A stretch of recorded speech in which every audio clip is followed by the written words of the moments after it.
जिस दिन से तुम गई हो उसी दिन से मैंने नमक की खिचड़ी खानी प्रारंभ कर दी। किस लिए? कि मेरी पत्नी को कष्ट ना हो। यह होता है एक मन, दोनों का मन एक सा हो। और इसी मंत्र के साथ साथ एक बहुत बड़ा सिद्धांत आगे कहते हैं, प्रजापति ही नियुक्त मह्यम। एक दूसरे के प्रति जो भाव प्रकट करते हैं कि मैं तुझे उस परम पिता परमात्मा की एक अनुपम दिव्य देन समझता हूं, जिसके पास में ऐसी एक दिव्य देन है जहां आस्तिकता है।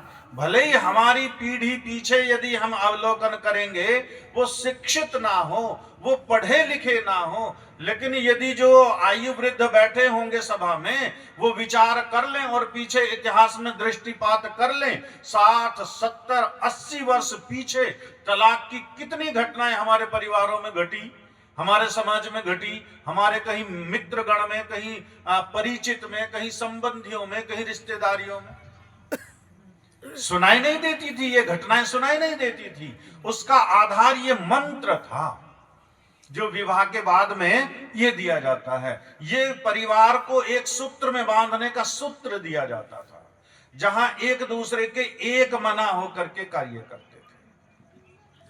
और कहते हैं कि जो अपने परिश्रम और पुरुषार्थ की संपत्ति से संतुष्ट है, संतोष का प्रायः समाज में विपरीत अर्थ लिया जाता है। संतोष हमारी पूजा पद्धति का अंग है, अष्टांग योग का अंग है।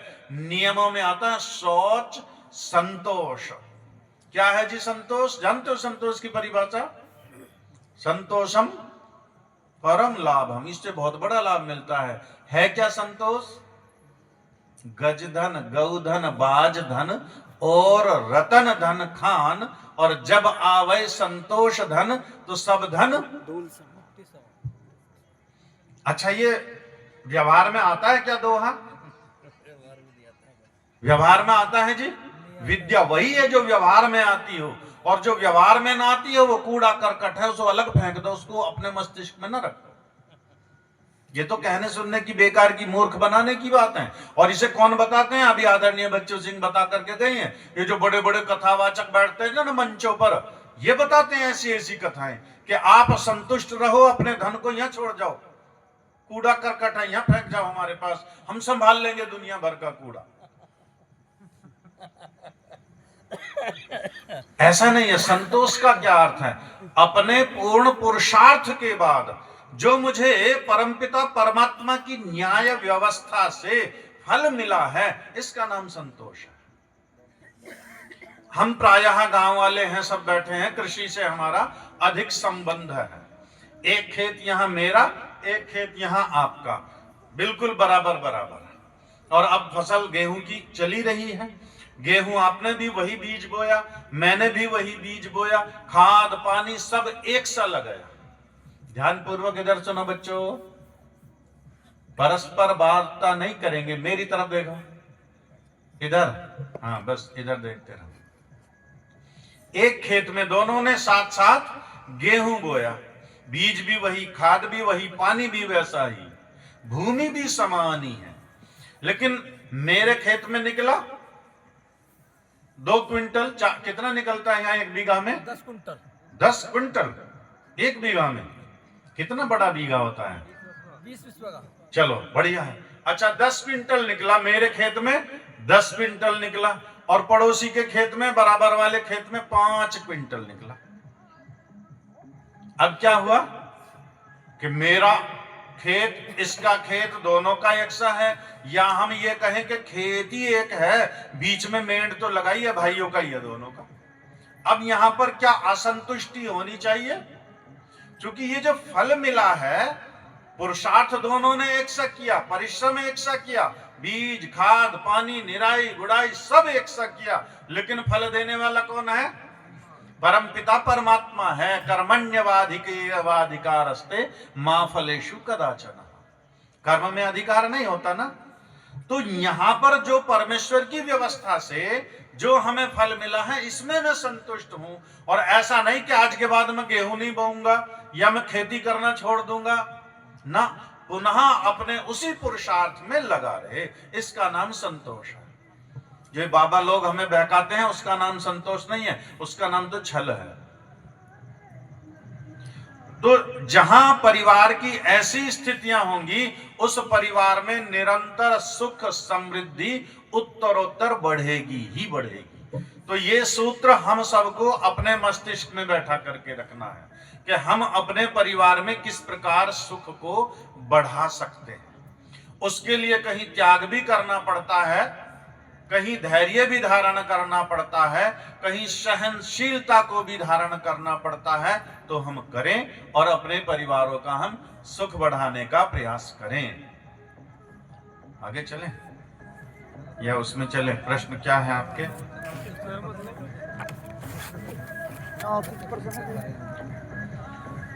आइए प्रश्नोत्तर कक्षा को हम प्रारंभ करते हैं। तो थोड़ी सी चर्चा करी परिवार में अपने सुख बढ़ाने का।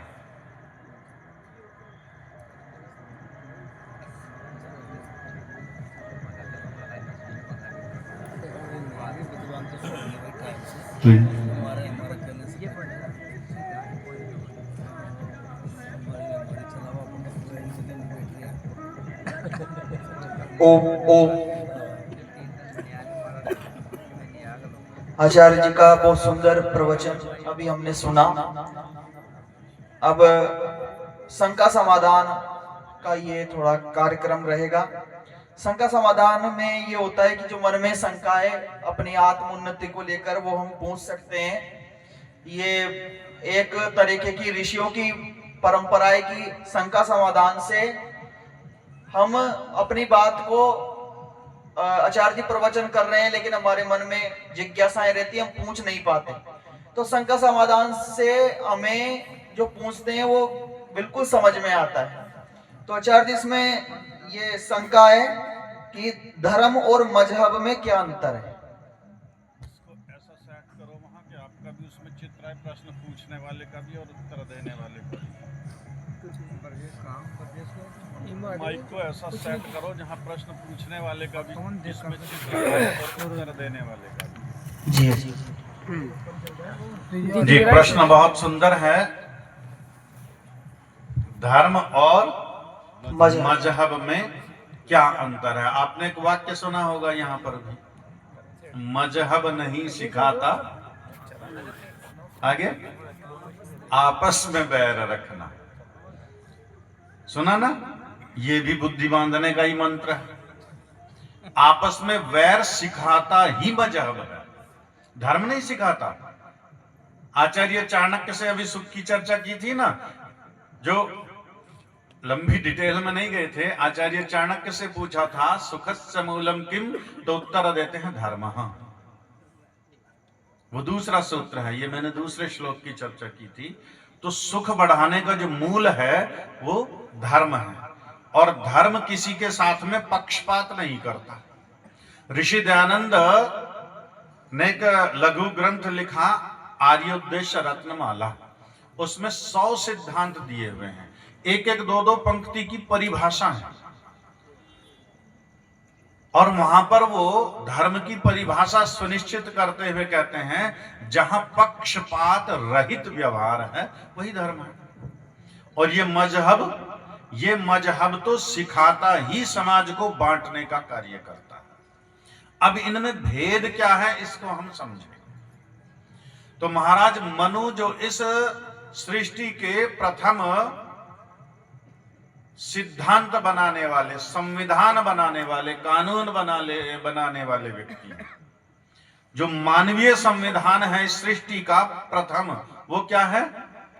मनुस्मृति। और जो ईश्वरीय संविधान है वो क्या है? वो वेद है, और वेद के अनुकूल ही मनुस्मृति है। आज यद्यपि उसमें प्रक्षिप्त इतने हैं कि जितने उसमें ओरिजिनल श्लोक नहीं है, जितने उसमें प्रक्षिप्त लगा दिए हैं, जोड़ दिए हैं आधे से अधिक, उसमें नकली भर दिए। इसीलिए मनुस्मृति का विरोध भी होता है जगह जगह, और जगह जगह वो जलाई भी जाती है। और हम कहते हैं कि ऐसी मनुस्मृति तो जलनी ही चाहिए, हमें भी उससे कोई द्वेष नहीं है, जो ओरिजिनल है वही रहनी चाहिए। अब जो धर्म है वो धर्म है वो परमपिता परमात्मा की आज्ञा है, वो वेद की आज्ञा है, वो ईश्वर कृत है। मनुष्य धर्म बना ही नहीं सकता, मनुष्य नहीं बना सकता धर्म। ये मुस्लिम, ईसाई, सिख, जैन, बौद्ध, यहूदी, ये सारे कौन से हैं? ये किसी न किसी व्यक्ति के बनाए हुए हैं, ये ईश्वर के बनाए हुए तो है नहीं। इसलिए जो मजहब है वो व्यक्ति के द्वारा प्रतिपादित है, जो व्यक्ति की विचारधारा है, और उस विचारधारा के जो अनुयायी हैं वे सब मजहबी हैं, और जो ईश्वर की विचारधारा के अनुयायी हैं वे सब धार्मिक हैं। वही धर्म है जो ईश्वर की आज्ञा का पालन है, अर्थात वेद की आज्ञा का पालन है धर्म। और इसीलिए कई बार जब हम धर्म की जय बोलते हैं तो वहां पर विशेषण लगाते हैं, क्या कहते हैं? सत्य सनातन वैदिक धर्म की जय, ऐसा हम जयकारा लगाते हैं। यद्यपि धर्म को किसी विशेषण की आवश्यकता ही नहीं है। विशेषण की आवश्यकता तब पड़ती है जब इतने सारे व्यक्तियों में से किसी एक विशेष व्यक्ति को हमें छांटना हो। तो अब मैं देखूंगा किसको खड़ा करूं, किसको खड़ा करूं, फिर एक व्यक्ति विशेष पर दृष्टि जाएगी, उसको कहेंगे ठीक है जी आप खड़े हो जाओ, तो वहां विशेषण की आवश्यकता पड़ेगी। तो समाज में जो भ्रम उत्पन्न हुआ कि ये एक मजहब ये चला, एक मजहब ये चला, एक मजहब ये चला, इनमें धर्म कौन सा है या इनमें भेद कौन सा है? तब हमने कहा सत्य, अर्थात जो सत्य था, सत्य है और आगे भी सत्य ही रहेगा।